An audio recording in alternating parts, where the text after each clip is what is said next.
قرآن مجید کا سورہ نمبر 1 سورہ فاتحہ۔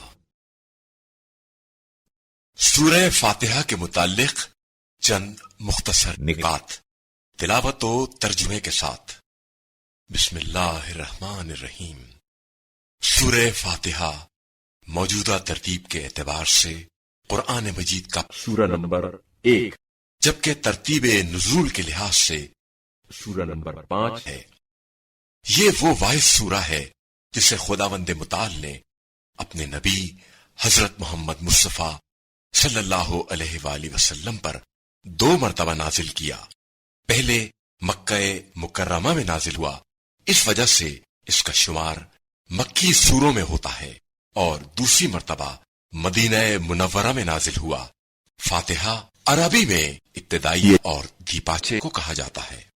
اس سورے کی اہمیت اس سے بھی بڑھ جاتی ہے کہ جب تک انسان نماز میں اس سورے کی تلاوت نہ کرے اس کی نماز صحیح نہیں ہے۔ سورہ حمد وہ سورہ ہے جس میں ہر بیماری کے لیے شفا موجود ہے، اور اس کے ناموں میں سے ایک نام شفا بھی ہے، جو اس بات کی طرف اشارہ کرتا ہے کہ اس میں موت کے علاوہ ہر بیماری کے لیے شفا موجود ہے۔ آیت نمبر 3 میں رحمان سے مراد اللہ تعالی کی عام رحمت ہے، جو دوست و دشمن، مومن و کافر سب کے لیے ہے، یعنی اس کی بے حساب رحمت کی بارش سب تک پہنچتی ہے۔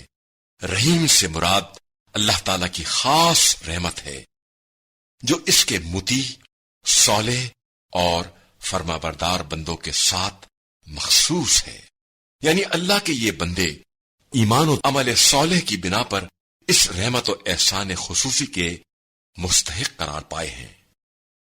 آیت نمبر 5 میں اللہ ہی کی عبادت اور اسی سے مدد طلب کرنے کا ذکر ہے۔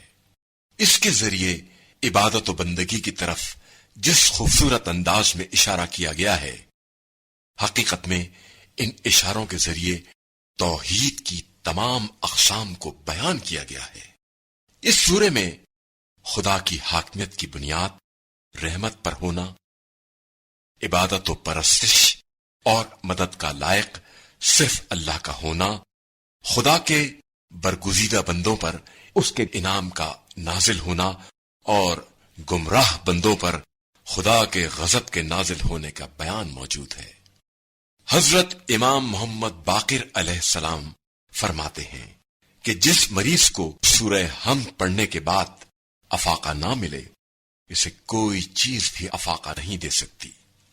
اعوذ باللہ من الشیطان الرجیم۔ پناہ مانگتا ہوں میں اللہ کی شیطان مردود سے۔